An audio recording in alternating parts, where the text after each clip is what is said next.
नमस्कार विद्यार्थी मित्रांनो, स्वागत आहे तुमचं आवड शाळेची या YouTube चॅनेलमध्ये। तर बघा, आपण आजच्या व्हिडिओमध्ये अपूर्णांकावर काही एक्झाम्पल पाहणार आहोत। बघा, याच्या अगोदर आपण अपूर्णांकावर खूप काही एक्झाम्पल पाहिलेले आहेत। अपूर्णांकाची सर्व बेसिक माहिती आपण पाहिलेली आहे। जर तुम्ही ते व्हिडिओ नसतील बघितले तर तुम्ही ते सुद्धा व्हिडिओ बघू शकता। आपण बेसिक पासून सर्व एक्झाम्पल सुद्धा घेतलेली आहेत। मग त्यामध्ये साधा पूर्णांक असू दे, पूर्णांकयुक्त पूर्णांक असू दे किंवा दशांश पूर्णांक असू दे, म्हणजे सगळे अपूर्णांक आपण यामध्ये घेतलेले आहेत।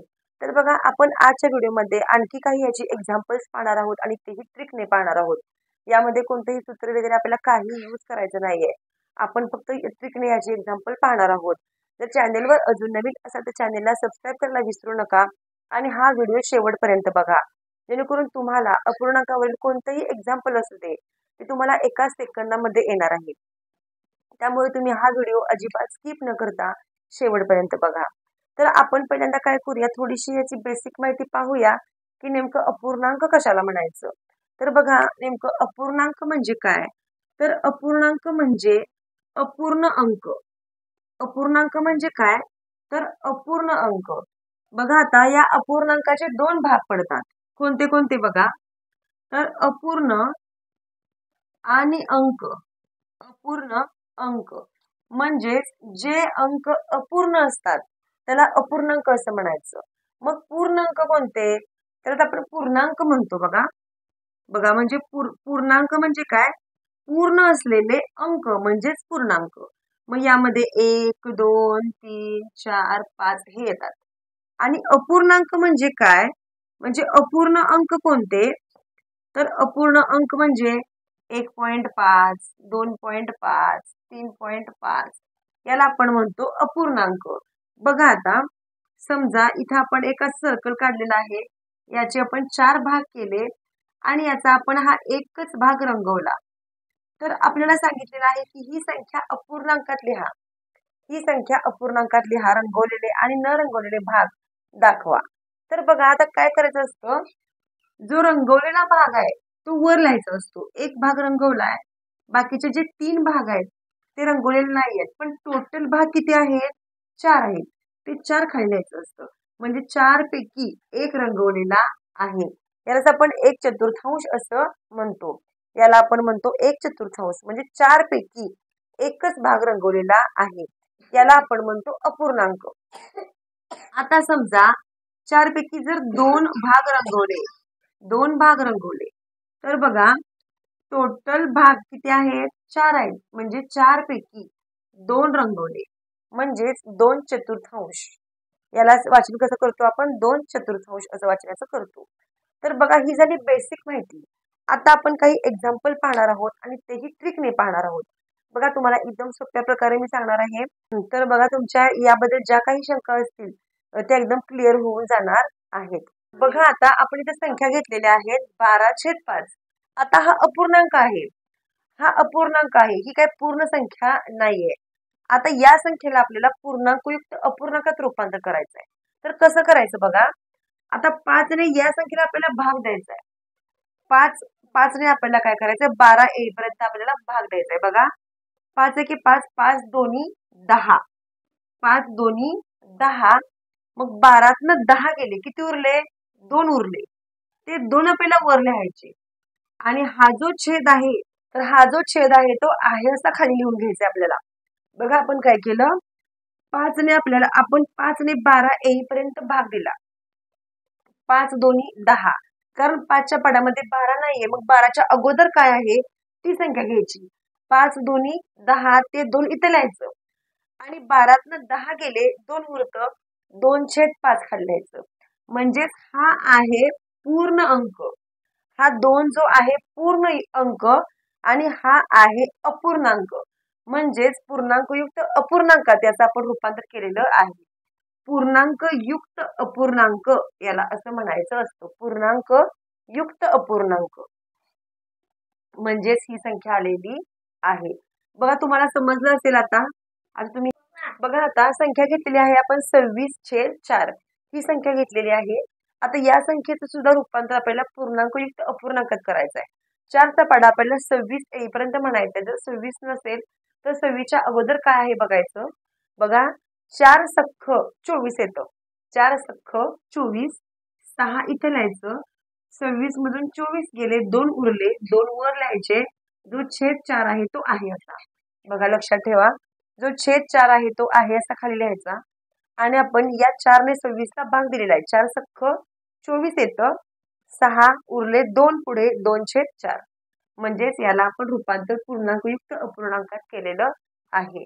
आता आपण आणखीन एक संख्या घेऊन बघू. 35 छेद खाली 35 छेद खाली बघू आपण इथं 36 घेऊ आणि 5 घेऊ. 36/5.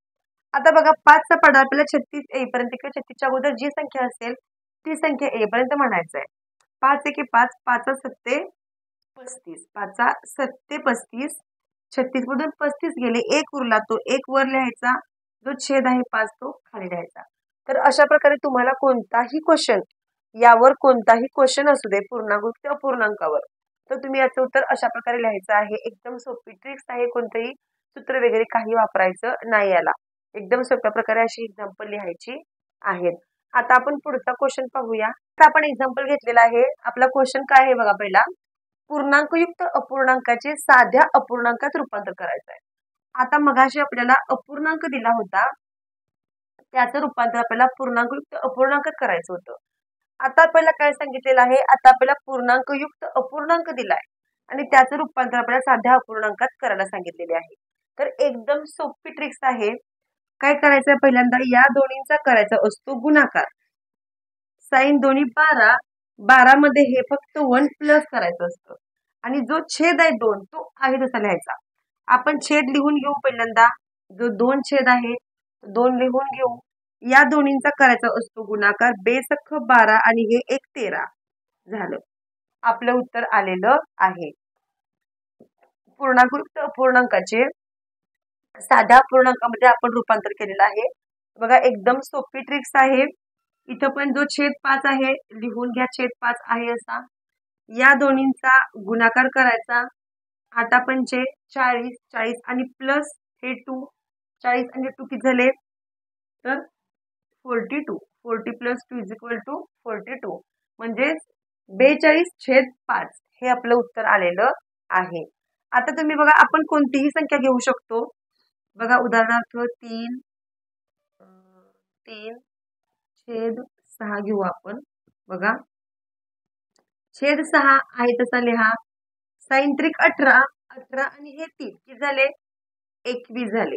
तर अशा प्रकारे बघा, कोणतीही संख्या असू दे मित्रांनो, तुम्ही त्याचं रूपांतर पटकन पूर्णांकयुक्त अपूर्णांकातली कोणतीही संख्या असू दे, तुम्ही त्याचं रूपांतर साध्या अपूर्णांकामध्ये असं पटकन करू शकता, कोणताही सूत्र वगैरे न वापरता. बघा आता आपण 2 क्वेश्चन पाहिले. आपला पहिला क्वेश्चन काय होता, पूर्णांकयुक्त अपूर्णांकात आपल्याला रूपांतर करायचं होतं साध्या अपूर्णांकाचं. आणि दुसरा हा क्वेश्चन काय आहे आपला, पूर्णांकयुक्त अपूर्णांकाचे साध्या अपूर्णांकात रूपांतर करायचं होतं. आता आपण पुढचा क्वेश्चन पाहू. बघा आपला क्वेश्चन काय आहे, दशांश अपूर्णांकाचे व्यवहारी अपूर्णांकात रूपांतर करायचं आपल्याला. प्रश्न काय आपला, दशांश अपूर्णांक खाली दिलेले आहेत आणि त्याचं रूपांतर आपल्याला व्यवहारी अपूर्णांकात करायचं आहे. तर बघा काय करायचं असतं, ही संख्या आपण खाली लिहून घेऊ 2.5. आता बघा, जर छेदामध्ये काहीच नसेल तर आपल्याला 1 घ्यावा लागतो. छेदात जर काहीच नसेल तर आपल्याला 1 घ्यावा लागतो. आणि आपल्याला काय करायचं असतं, जेव्हा आपल्याला इथं पॉइंट आहे आणि आपल्याला जर तो पॉइंट काढायचा असेल तर आपण तो पॉइंट काढून त्याच्या बदल्यात खाली 0 घेऊ शकतो. पॉइंट काढून त्याच्या बदल्यामध्ये आपण खाली 0 घेऊ शकतो. आणि बघा या 2 संख्यांना अशा कोणत्या संख्येने भाग जाईल, बघा अशा कोणत्या एका संख्येने या दोन्ही संख्यांना भाग जाईल तर 5 ने भाग जाईल. 5 दोन्ही 10, 5 5 25. उत्तर आलेलं आहे 5/2. 5/2 हे आपलं उत्तर आलेलं आहे. म्हणजेच दशांश अपूर्णांकाचे व्यवहारी अपूर्णांकात रूपांतर अशा प्रकारे आपल्याला करायचं असतं. आता बघा इकडे पण संख्या आपल्याला दिलेल्या आहेत. 3.5 आहे. बघा आता तुम्हाला समजलं असेल काय करायचं, पहिल्यांदा 3.5/1 घ्यायचा. नंतर आपल्याला काय करायचं असतं, पॉइंट काढून टाकायचा आणि त्या बदल्यात खाली 0 घ्यायचा आणि कोणत्याही एका संख्येने त्या संख्येला आपल्याला भाग घालवायचा आहे. तर बघा आता एक ठिकाणी 0 आणि 5 आहे, त्यामुळे या संख्येला 5 ने भाग जाऊ शकतो.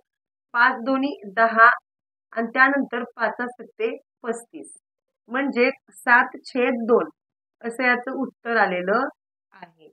आता हे पण एकदम सोपं आहे. डायरेक्ट घेऊ आपण 45/10. 5 दोन्ही 10, 5 9 45 म्हणजेच 9/2 असं याचं उत्तर आलेलं आहे. बघा एका सेकंदामध्ये तुम्ही सुद्धा याची आन्सर काढू शकता. तुम्हाला यामधला सुद्धा कोणताही क्वेश्चन येऊ दे तर तुम्ही याचं उत्तर असंच लिहायचं आहे. आता आपण पुढचा क्वेश्चन बघूया. बघा आता आपला क्वेश्चन आहे, खालील संख्या दशांश अपूर्णांकात लिहा. खालील संख्या दशांश अपूर्णांकात आपल्याला लिहायची आहे. आता संख्या दिलेली आहे 4/5. बघा छेदामध्ये मोठी संख्या आहे आणि लहान संख्येला आपल्याला भाग द्यायचा आहे. तर कसा द्यायचा असतो? बघा इकडं 5 ने 4 ला भाग द्यायचा आहे. आपण 4 ने 5 ला भाग देऊ शकतो, पण 5 ने 4 ला भाग कसा द्यायचा? तर बघा आता 5 ने 4 ला भाग जात नाही, कारण 4 ही संख्या ही लहान आहे 5 पेक्षा. मग आपण काय करायचं? वर आपल्याला 0 घ्यावा लागतो. वर आपल्याला 0 घ्यावा लागतो आणि आपल्याला इथं पॉइंट घ्यावा लागतो आणि पॉइंटच्या बदल्यात इथं आपल्याला 0 घ्यावा लागतो. काय करावं लागतं? म्हणजे जेव्हा आपण पॉइंट घेतो वर, तेव्हा आपल्याला खाली 0 घ्यावा लागतो. मग काय करायचं? 5च्या पाड्यावर 40 आहे का बघायचं.